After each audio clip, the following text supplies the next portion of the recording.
Can't you even prepare properly? Hurry up and serve the food. Don't embarrass my mom like this.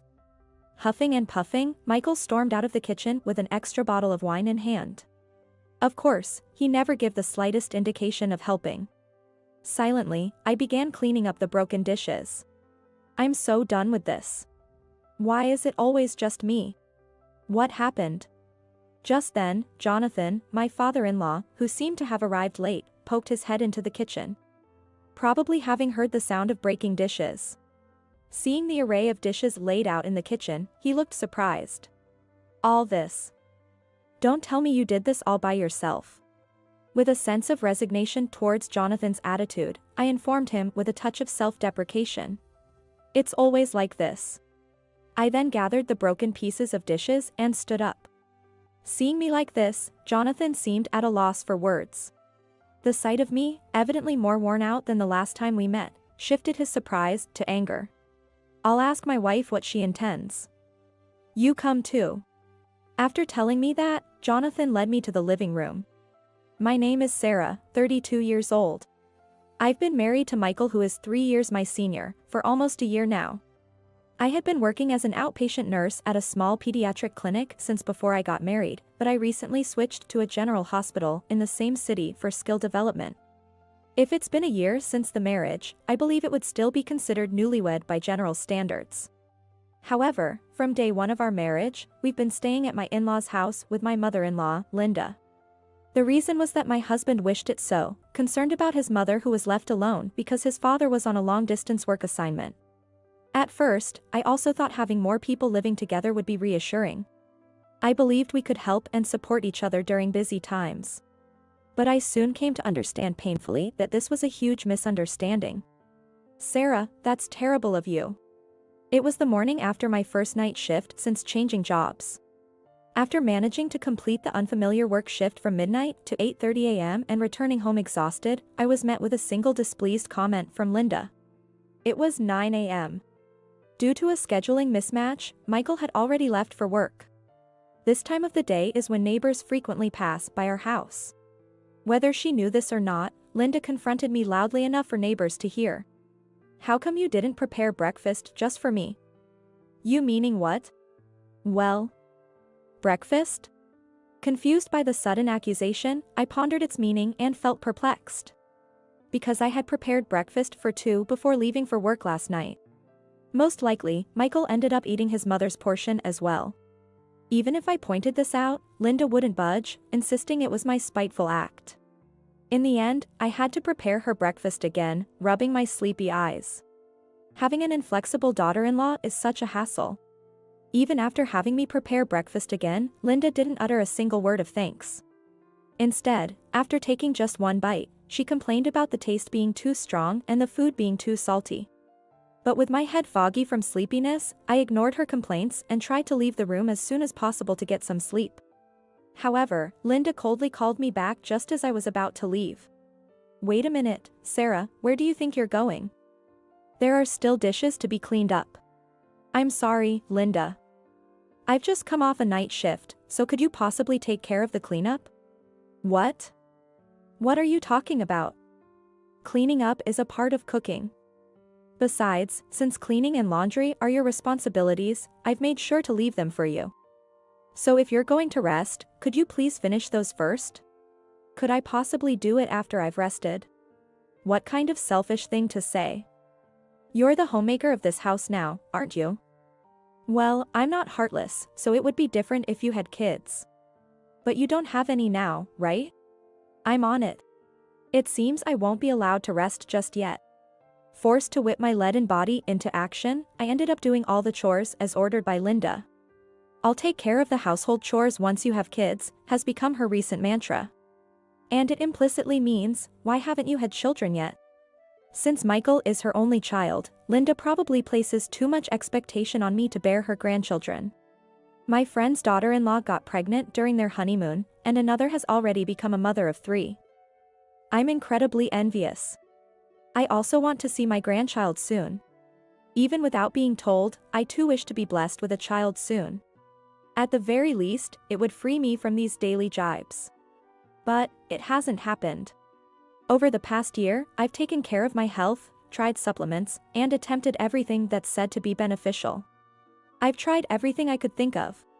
Despite all that, why?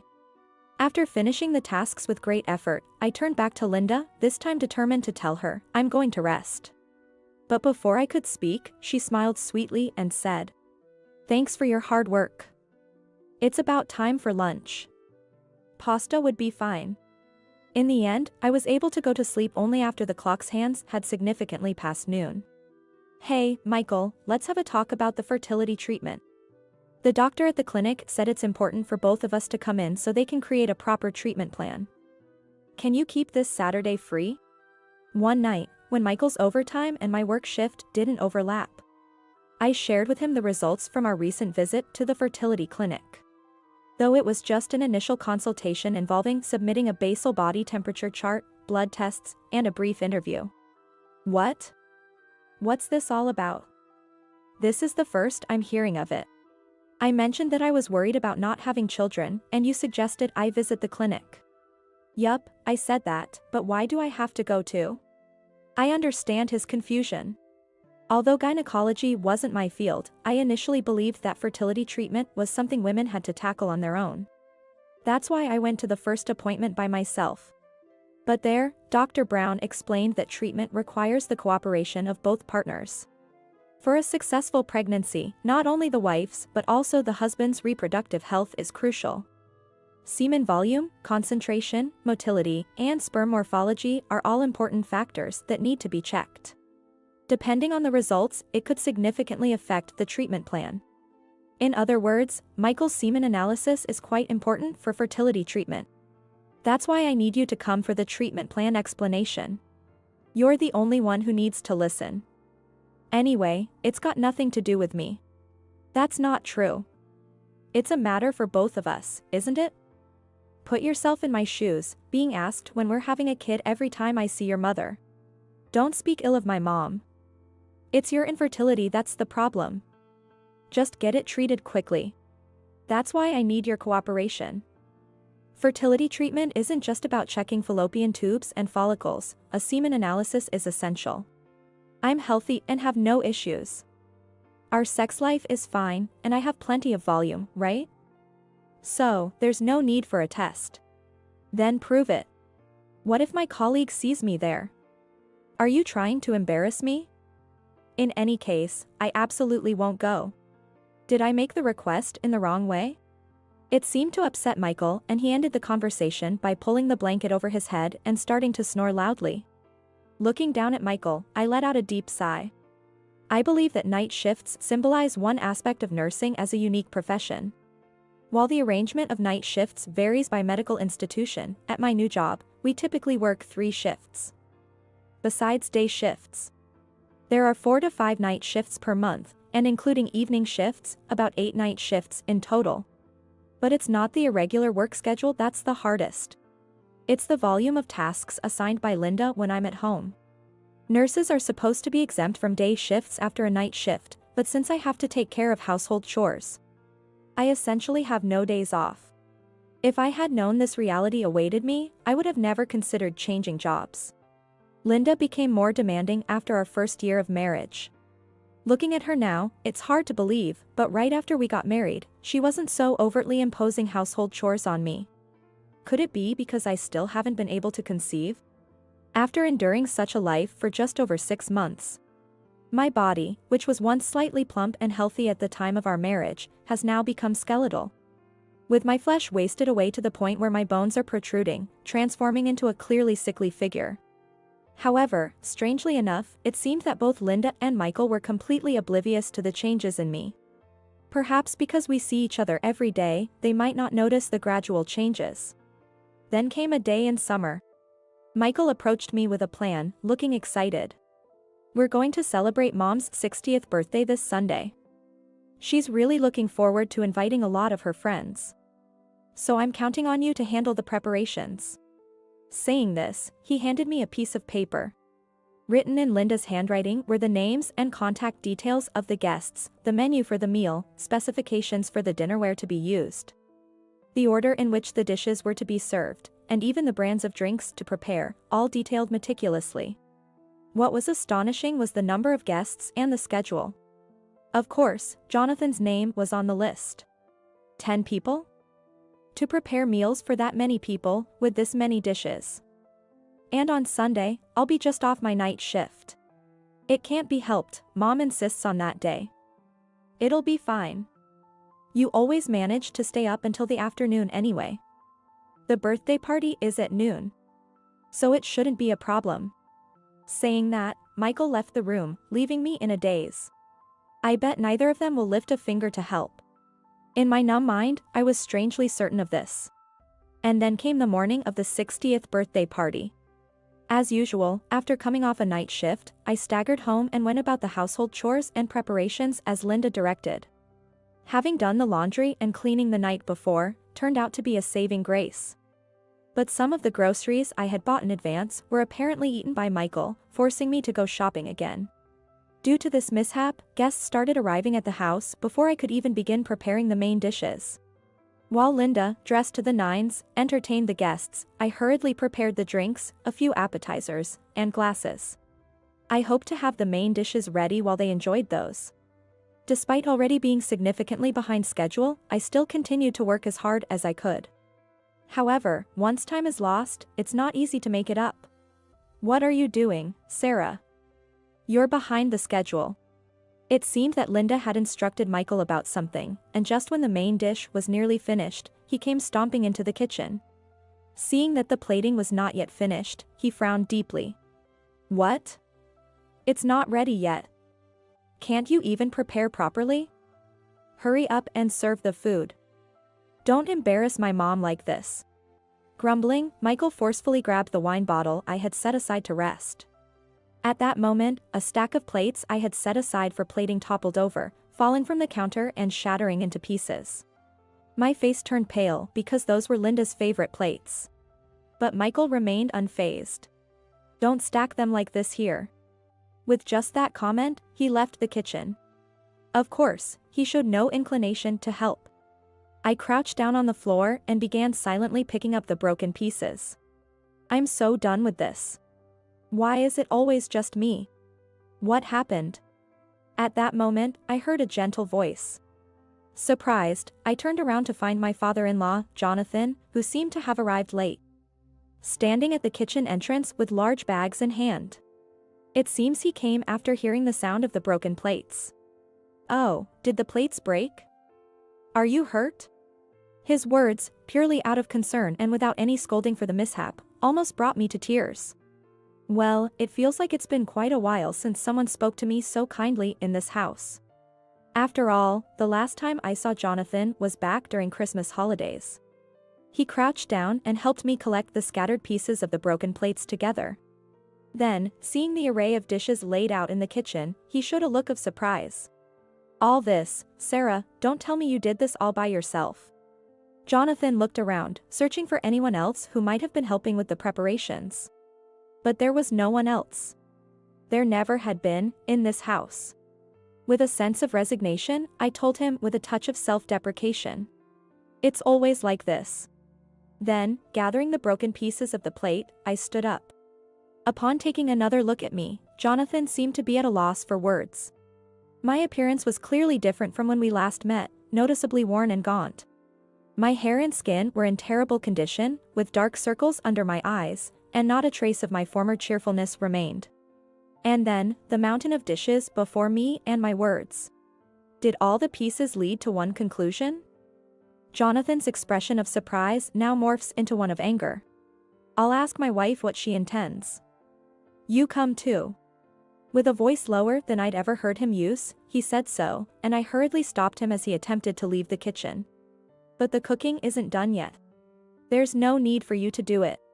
With a sharp rebuke that quelled my slight resistance, he then led me towards the living room. Upon entering the living room, we found Linda entertaining guests, pouring the wine Michael had brought around for everyone. Sarah. How long are we supposed to wait? Oh, you finally arrived too. Everyone, this is my husband, Jonathan. He's been on a long-distance work assignment alone for quite a while, but he made a special trip back just for me today. After that, The guests greeted him with warm smiles. Responding to their greetings, Jonathan also offered a brief acknowledgement. "Hi everyone. Thank you all for coming to today's party. And I am very grateful to you for always supporting my troubled wife." "Excuse me, darling. It's not nice of you to call me troubled wife at such a special celebration. A troubled wife is still a troubled wife, in the truest sense." "What?" At that remark, the previously warm atmosphere in the living room instantly fell silent. I was standing behind Jonathan, but he made me stand next to him. And he turned to face the guests again. "I would like to introduce her. This is Sarah, Michael's wife." "Hey, darling, Sarah is still busy with the preparations and—" Jonathan glared at Linda and shut her up as she tried to cut in, and continued. "She got married Michael a year and a half ago. She was an accommodating, cheerful and above all beautifully smiling young lady. And I was convinced that my son would have a bright future. But how does she appear to you now? At least 6 months ago. She wasn't as emaciated as she is now, nor did she have such a lifeless expression." As Jonathan paused, whispers among the guests started to emerge, saying things like, "She surely looked different from the photos." And, "She's clearly lost too much weight." Listening to these murmurs, Jonathan then turned back to Linda. "Explain why Sarah has changed so drastically." "Ah. I don't know. Maybe her job is too demanding or what?"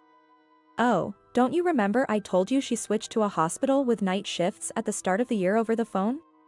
So are all of Sarah's colleagues in this state of health as well? If so, that's a clear violation of labor laws. I'll have to contact the medical labor union." "But that is—" "Still playing dumb, are you? I just heard it all, that you were always forcing her to do all of chores without any time to rest. Even today, she's just off a night shift. Despite you knew she was in such a condition, did you leave her alone to prepare for such a big party?" "That's right." On the way from the kitchen to the living room, I had confided everything to Jonathan. How I had been treated almost like a housekeeper for the past 6 months, with hardly any time off. As Linda turned her face away, unable to refute, Jonathan then sternly looked at Michael. "And you, Michael. Knowing that Sarah was going through all this, why haven't you done anything?" "Well, it is. I mean, it's the matter only between Sarah and Mom, right? It has nothing to do with me. What did you vow at your own wedding? To protect and support her, to make her happy, didn't you? Does she look happy to you now?" "Well, yes, there were times when I thought it was a little too much. But Mom said if we have no kids, it's just normal. If you're a man, you should prioritize your spouse over your mother. Have you forgotten that your marriage broke down because both of you cornered your ex-wife like that before?" At Jonathan's words, Michael turned bright red and fell silent. And I, too, in sheer surprise, gaped and looked up at Michael. I knew Michael had been married before, and I had decided to marry him fully aware of that fact. But it was completely news to me that his ex-wife had been treated in the same way as I am now. But while I was surprised, a part of me strangely felt a sense of realization, as if thinking, well, so it really was like that. Let me be clear, since she doesn't have children, it's only expected that she should be able to manage this much work. It is unbelievable that they've been married for a year and a half and still haven't been blessed with children. She falls short in so many ways as my son's wife. Even if she were infertile, there's no blame in that condition itself. Your argument is nothing but a misplaced outburst. Who do you think you are, saying such things so arrogantly? How could you, who have been away from home for so long, understand my feelings? You couldn't possibly understand, could you?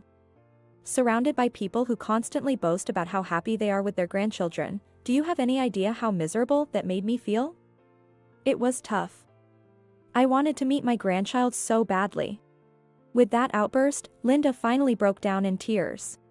While I felt a bit of pity for her in that state, it couldn't erase the physical and emotional pain I had endured for over 6 months. If the same was done to Michael's ex-wife, then I find it even more unforgivable. It's impossible for you to meet grandchildren. I'm sure they will never come to you in the future. After stating my position firmly, I thrust a few pieces of paper in front of Linda. These were items I had taken from my room just now as Jonathan and I were moving here. They were the test results from the fertility treatment clinic. Blood tests, AMH, hysterosalpingography, anti-sperm antibody test, and others, all normal. My body is healthy. If the situation was the same with his ex-wife, there's only one conclusion. The problem lies with Michael. What? You must have had some inkling, right? That's why you were so reluctant to get tested, wasn't it? Yet instead of defending me, you treated me like a housemaid along with your mother. Until now, I kept quiet about these test results because I still loved you. But after being yelled at again today, and you not even lifting a finger to help, and then finding out you treated your ex-wife terribly too, I just don't care anymore. Michael, let's get a divorce. Wait, hold on. Me? Infertile. That can't be. It's a lie, right? If you think so, you should get tested properly. Well, whether the results are good or bad, it doesn't really matter to me anymore. With that final statement, I turned my back on Michael, who continued to make excuses, and Linda, who was sobbing, and left the living room. Just before closing the door, I faintly heard the sound of the guests leaving one after another. Afterward, Michael and I formally divorced through a lawyer.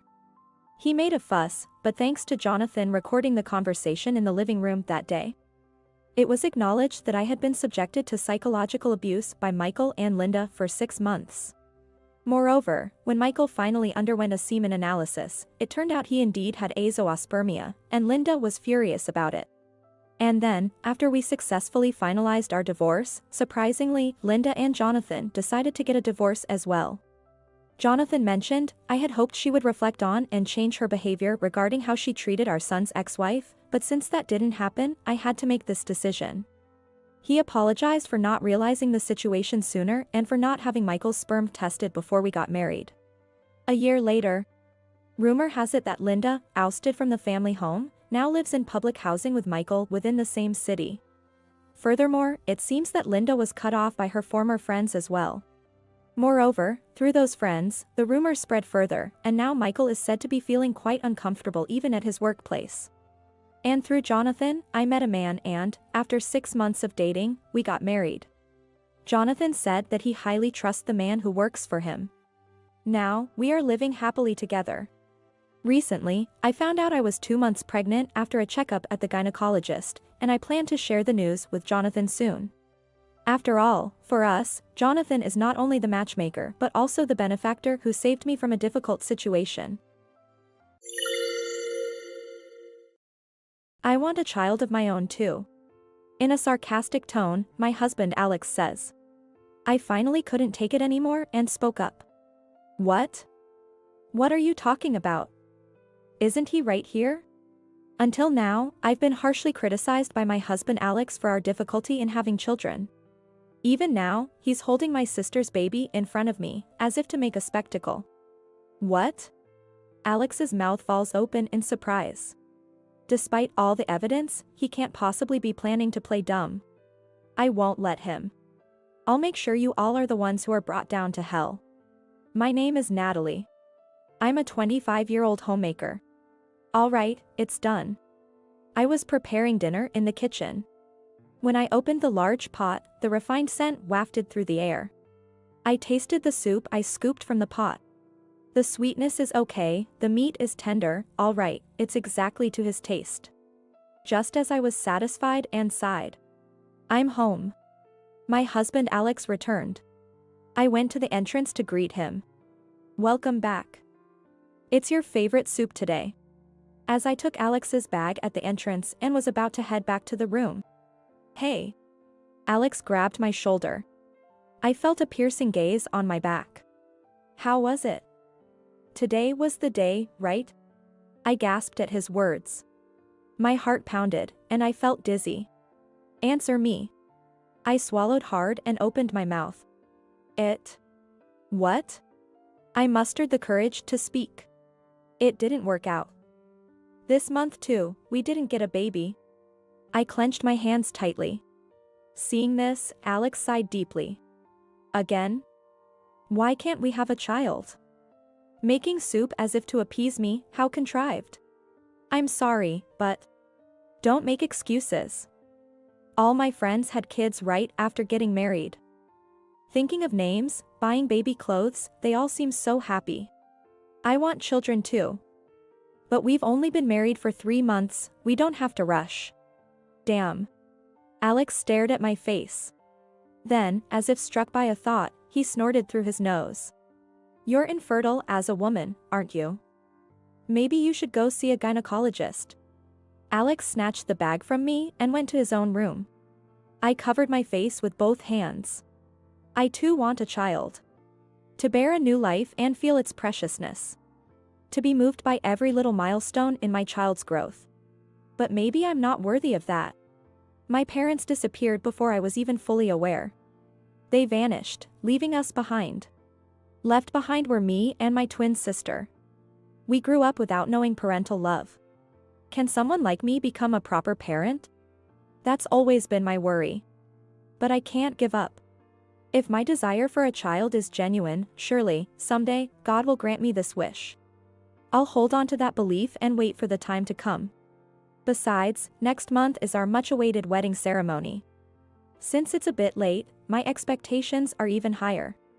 All right. Smile, smile. I went to call Alex for dinner. Today is Alex's birthday. I've decorated a cake and prepared a present. As I waited for Alex's return, the doorbell rang. It's rare for him to ring the bell. I hurried to open the door. There stood a woman. She had the beauty and style of a movie star. She casually brushed her glossy black hair off her shoulders. Hi, Natalie. It was my twin sister, Hannah. We are fraternal twins. Seeing my sister's face, which looks nothing like mine, I was taken aback. Hannah. What are you doing here? I just came to hang out. But, today is Alex's birthday, right? I wanted to celebrate just the two of us.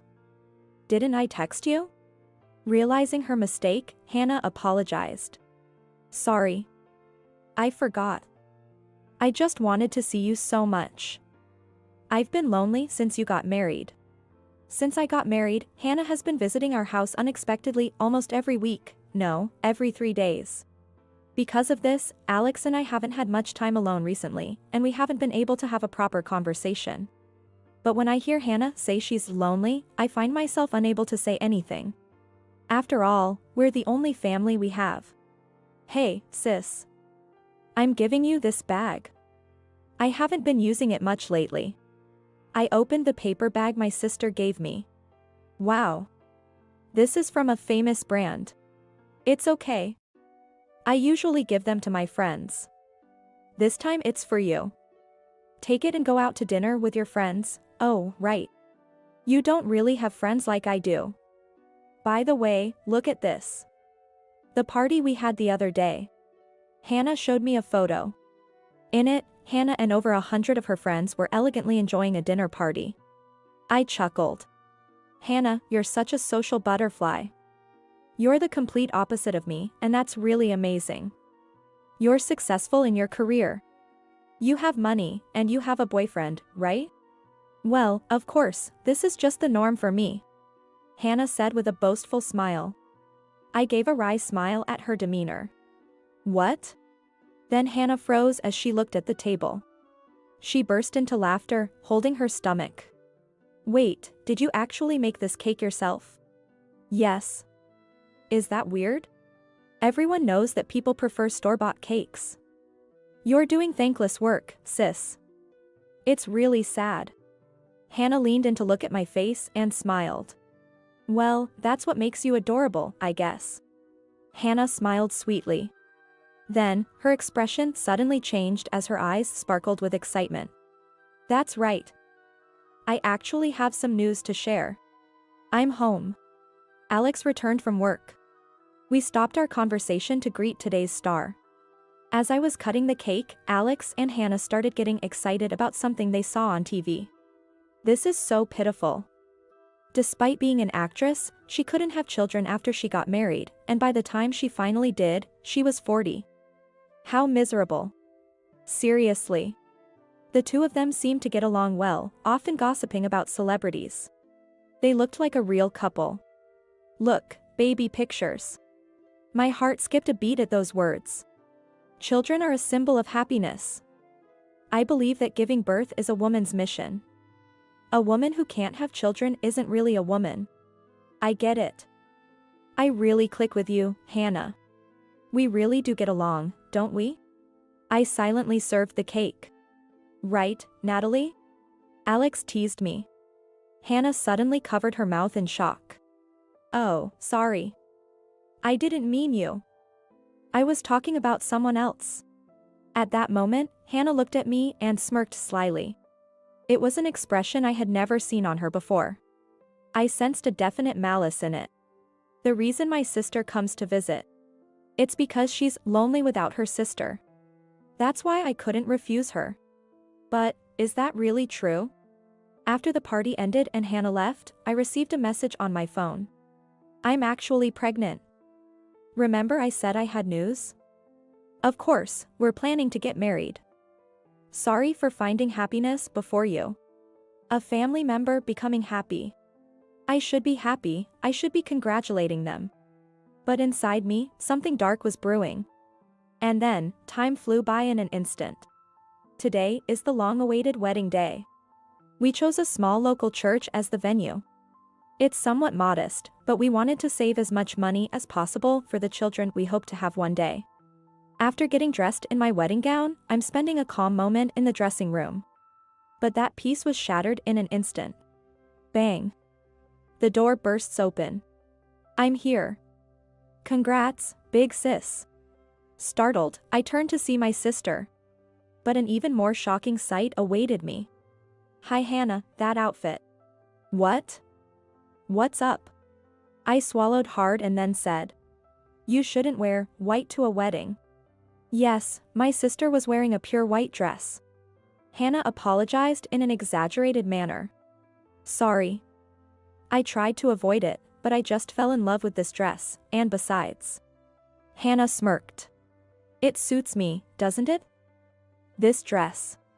My sister posed proudly, tilting her head as if to look down on me. Then she looked me over as if evaluating me.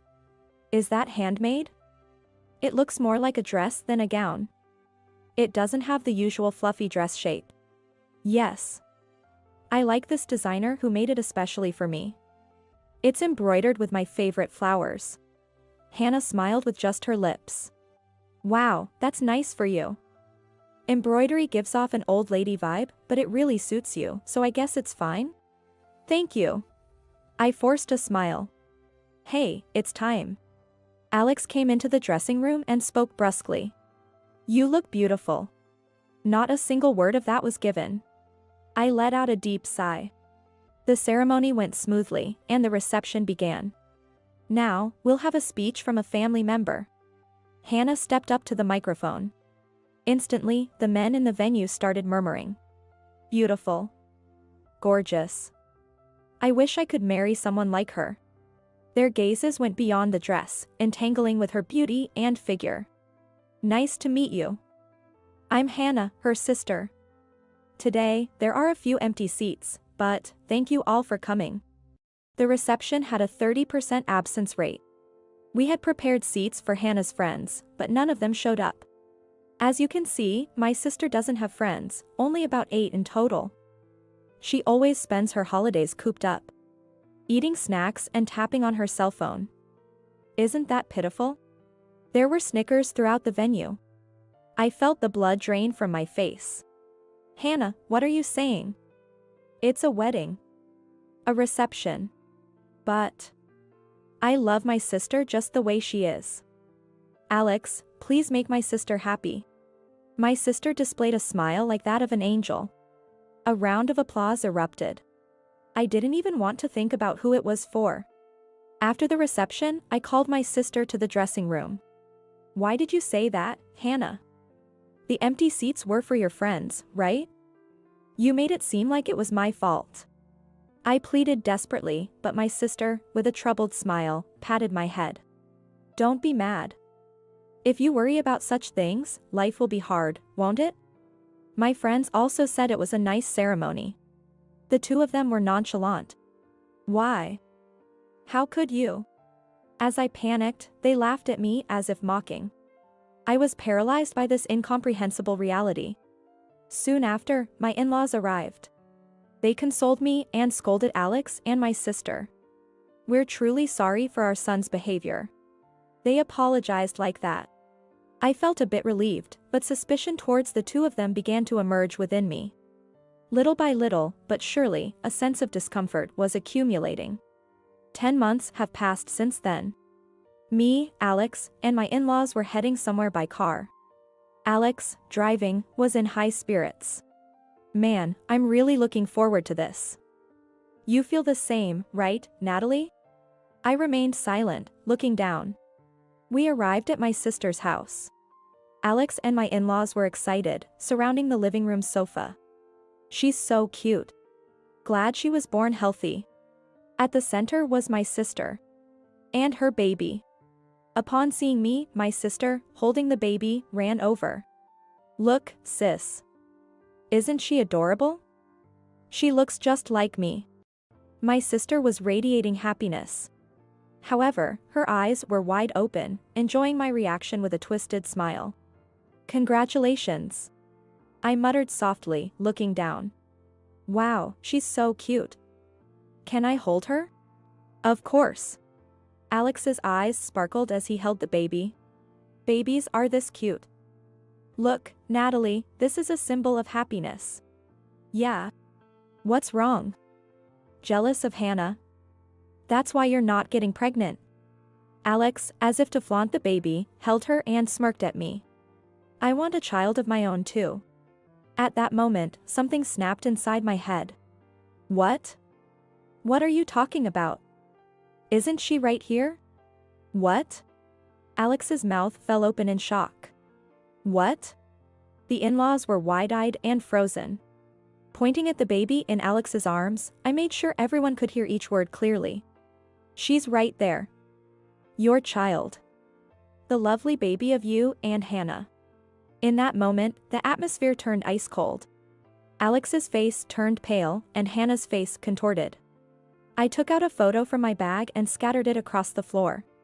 The photo clearly showed Alex and my sister heading to a hotel together. I know everything.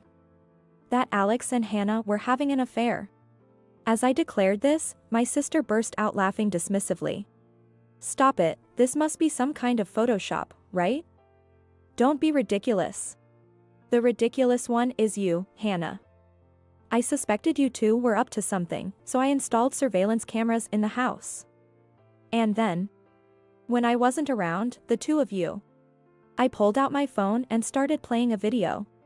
The living room displayed Hannah and Alex's affair. Hannah's face turned beet red in no time. "What is this? Stop it. Stop it now." Hannah attacked me like a mad woman. After snatching the phone from me, she threw it against the wall with all her might and stomped on it over and over again. The phone screen shattered dramatically, making a strange noise. I watched my sister with a cold gaze. "It's useless, Hannah." As my sister was tearing up the photos, she looked up at my words. "Useless? What do you mean?" Then, a furious shout filled the room. "Alex!"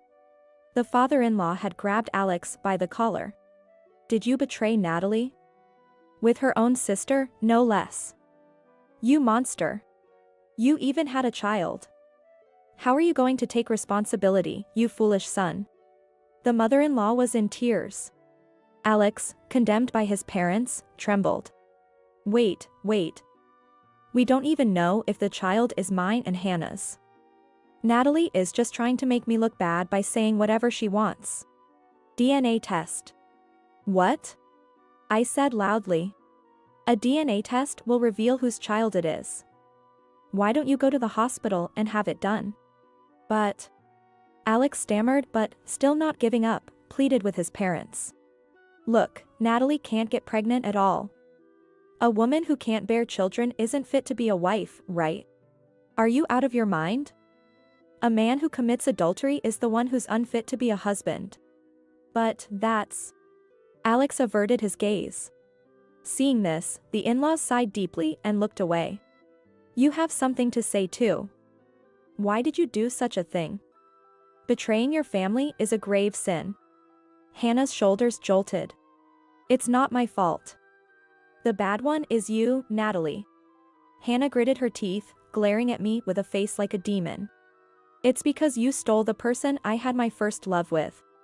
What? I had no recollection of such a thing. After our parents left us, I always acted strong. But you were always so whiny. It was so annoying. And yet, the person I had my first love with rejected me because he liked you. He felt sorry for you. At that moment, I swore. If you wanted to be pitied so badly, I'd make you truly pitiful. First, I decided to make you feel lonely. I kept telling you our parents are gone. It must be lonely. Then, you grew up to be a gloomy kid without any friends. Poor thing. Next, I wanted you to feel inferior. I am amazing. You are not. That was my goal. So, giving me brand name items and bragging about her many friends were all to make me feel inferior. And probably, stealing Alex too. Now you understand, right? You are beneath me. Betrayed by your husband, hated by your sister, you are the most pitiful woman in the world. Hannah laughed triumphantly. But I felt no emotion. I'm pitiful? I see, that's what you thinks. Got it. She must have expected me to lose my composure. Hannah stood frozen with a puzzled look. But I don't care about that anymore. Now I just hate you. I loved you so much, and to think you've been manipulating me like this for so long. It's terrible. Too terrible. So, I'll return everything you did to me. I mimicked my sister's laugh. Then Hannah recoiled as if she'd seen a monster. Was my face that scary? Both of you just wait and see. I left the house alone. Months have passed since then. We decided to divorce and Alex left. Needless to say, he was probably heading to my sister's house. Today, I was at a wedding. It was cold, so I wore a thick, long cardigan over my dress, making sure the dress underneath couldn't be seen at all. The church for the ceremony was spacious, with over 100 attendees. There were so many people that I couldn't even get a clear view of the bride and groom. The same must have been true for them. The bride and groom made their entrance, and applause filled the air. The priest began the vows. Do you, Alex, take Hannah as your wife, to have and to hold, in good times and in bad, in wealth and in poverty, in sickness and in health. Today was Hannah and Alex's wedding. I found out about my sister's wedding a month after that showdown. Hannah had announced her shotgun wedding with Alex on social media. That post also mentioned the wedding. They had prepared quite early. Probably, they had been planning it even before my own wedding. That's why my sister didn't invite her friends to my wedding. I didn't create invitations for my sister's friends. Hannah said she'd make a group chat and confirm the participants herself. She wanted to reduce my burden during the busy wedding preparations. I thought it was a considerate gesture from her. But thinking about it now, she probably never made that group chat. Yet she lied about everyone attending. No one was invited to the ceremony. That's why no one came. Such a simple answer. Thinking back, it seems Alex had only invited acquaintances with whom he had a shallow relationship. Before and after our marriage, I was never introduced to Alex's close friends.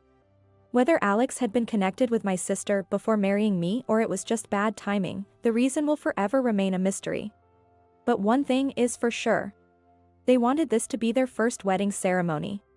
They probably wanted to erase all my time with him. How can I accept that? What was all the time I loved Alex and spent for him then? Destroying one person's life to find happiness for themselves is unforgivable. I reaffirmed my determination for revenge.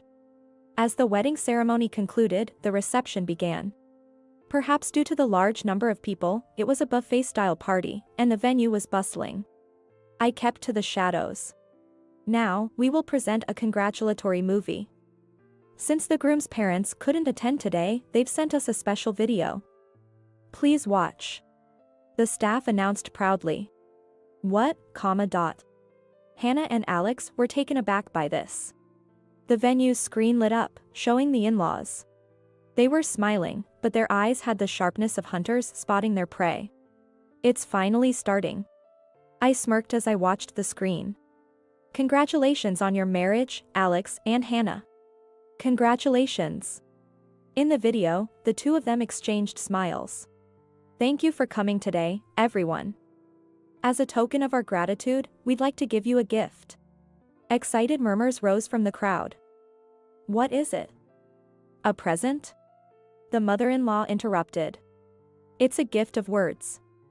Now, it's your turn, Dad. Leave it to me. The mother-in-law's previously relaxed expression tightened, turning devilish. See the bride there? She's Alex's mistress. And that mistress is his wife's own sister. Do you understand what we're saying? The people standing there aren't a fresh couple. They're adulterers. We will never acknowledge this marriage between these two. And we will sever all ties with them from now on. Stop the video. Alex's scream echoed as the video abruptly cut off. But it was already too late. The attendees were speechless from the shocking revelation. Alex stood up and shouted. Everyone. That was just a joke by my parents. It was a bit too provocative, right? The crowd began to murmur. Is that so? That was. Just as Hannah began to make her excuses on the microphone. I snatched the microphone from her. It's true. With just that one word, I made my statement. Then, I took off the cardigan I was wearing. Beneath it was a white dress. A year ago, I wore this dress when I married Alex. You remember, don't you, Alex? As I looked at Alex, his face turned deathly pale, and he was frozen. I took the opportunity to pull out something from an envelope I had and scattered it around the venue. It was a photo of Hannah and Alex's affair. And photos from my wedding with Alex. The copied photos were enough to be distributed among all the guests. Looking over the chaotic venue, I took a deep breath. I did it, I really did it. After everything was done, I collapsed on the spot, half in a daze. Suddenly, someone grabbed me by the collar. Looking up, I saw Hannah, her eyes wide open as if they were about to pop out, staring at me. Why are you here? You weren't invited. I didn't tell you the place or the time. I burst out laughing at Hannah's panic. What are you talking about, Hannah? You did tell me, on social media. Hinting, right? I caught on immediately. Hannah's wedding announcement had, considerately enough, included the date of the wedding. With each update on social media, she detailed the ambience of the venue and the meticulous care she took in choosing it. It was probably meant to spite me.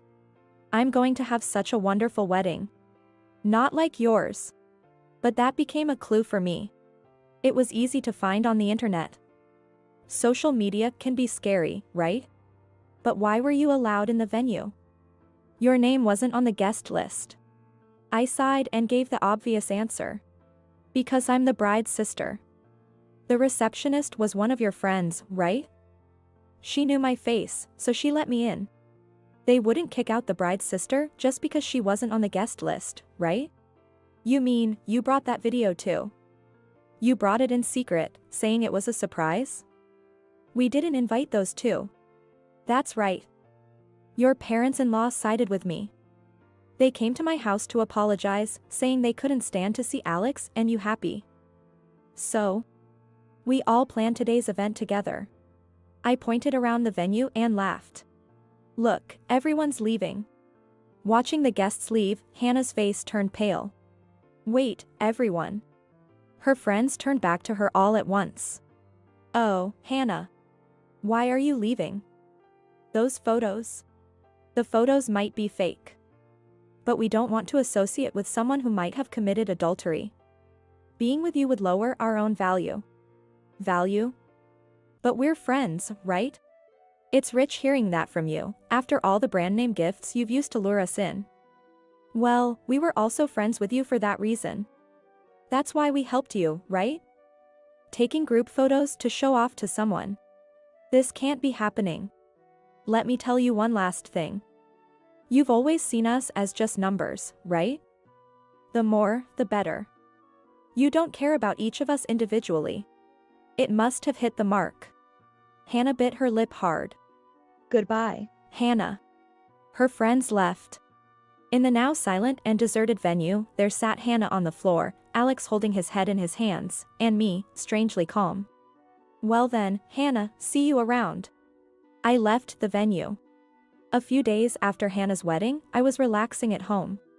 However, I knew that this tranquility was only temporary. The doorbell rang. I checked the peephole and opened the door. Natalie. Alex lunged at me. How dare you pull such a ridiculous stunt? You ruined our happiness. Unbelievable, you wicked woman. Hannah appeared behind Alex and pushed me. I hit the wall and slumped to the floor. But that didn't matter to me. I murmured in a cold voice. You two never learn. But it's good you came to me, I murmured coolly. What? Hannah crossed her arms and looked down at me. Alex, check your email. There's important information in there. What? I had sent an email just before opening the door. I made sure to attach photos and videos. Photos and videos? You're doing that again. Alex picked up his cell phone with a look of annoyance. His face gradually turned red with anger. He swung around, thrusting the screen at Hannah. Hannah. Who's this old guy? The photos showed Hannah in flashy, revealing clothes, holding hands with several older men. The video captured her entering and exiting hotels with them and receiving money. Sugar dating, right, Hannah? I stated flatly. Hannah, you're always buying brand name items. Probably to show off to me. But that's impossible on a regular salary. So, I did some digging. It was kind of fun, like being a detective. Natalie. Hannah's breathing grew ragged. I turned to Alex, who was looking dejected. Hey, Alex. Did you get the DNA test done? What? Didn't I say? A DNA test would prove if the child is really you and Hannah's. There's no need for that. Because... Alex gasped. He probably realized the horrifying possibility. Alex. I spoke clearly and concisely. Whose child do you think it is? At that moment, Alex pulled Hannah's hand towards him. Looking her straight in the eye, he whispered. Hannah, did you betray me? After all you've led me to believe, even about the child. What are you talking about? That child is yours. Are you doubting me? Of course, I am. How can I trust a woman who secretly does sugar dating? You trust Natalie over me? So, you'll agree to a DNA test, right? We're going to the hospital tomorrow, okay? Alex clung to Hannah's hand, desperately wanting to believe her. That is, well. Hannah mumbled her words. This reaction was clear evidence. Alex raked his fingers through his hair in frustration. Damn it. I thought having a beautiful wife would be something to brag about, but look at this mess. You sisters have completely ruined my life. Stomping his feet, Alex lashed out at the furniture and stormed out of the house.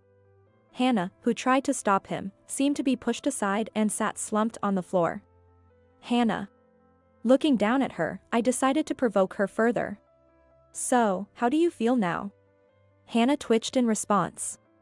Once the test results are out, Alex will leave you. And you've lost all your friends too. Hannah glared at me fiercely. I have friends. Not everyone has left me. Then, what messages did you receive? What? Hannah let out a bewildered cry. She probably hadn't expected such a question. Right after the ceremony. Did anyone show concern? Ask about the situation? Offer you comfort? Hannah uncomfortably averted her gaze from me. I received messages, you know. Even when you tried to disgrace me with that bizarre speech, and when I divorced Alex. Sure, I only have 8 friends. But every one of them worried and consoled me. Despite having many more friends, no one worried about you, did they? I could hear Hannah grinding her teeth. Abandoned by the man you stole from me, and now friendless. Hannah, that's truly pitiable. I meant every word. Hannah suddenly raised her head and yelled. Pitiable? Me? What are you talking about? That's just your perspective. I'm not pitiable.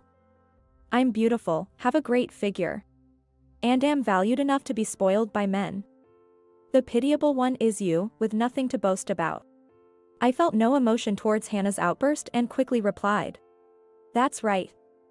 Then let me say this too. Hannah, you are not above me. Not in the past, not now, and not in the future. What? I often praised you, right? Saying you're amazing for having so many brand name items, for having so many friends. That's what you wanted, right? For me to admit that you were superior. That's right. So what? You know, I've never once thought you were amazing in my life. What?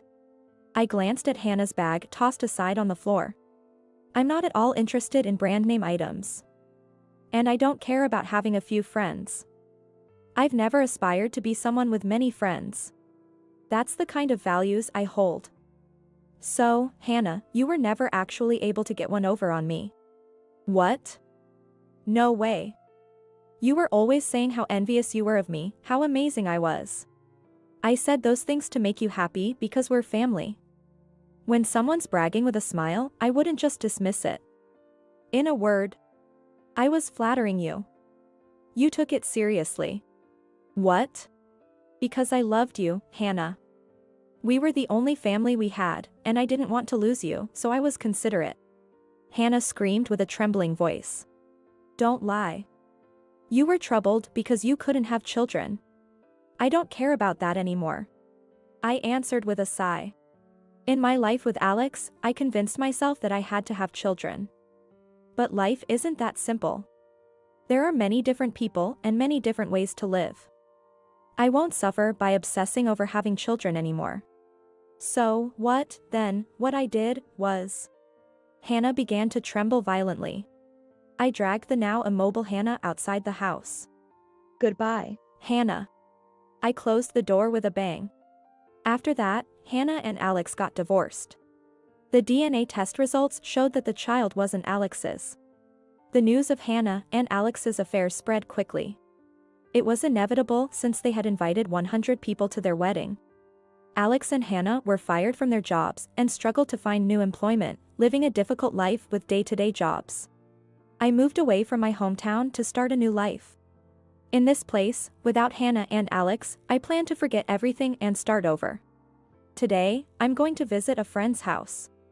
Apparently, they've had a baby. I ring the bell, holding a baby gift in my hand. My friend opens the door with the happiest smile. Congratulations. I sincerely offered my congratulations.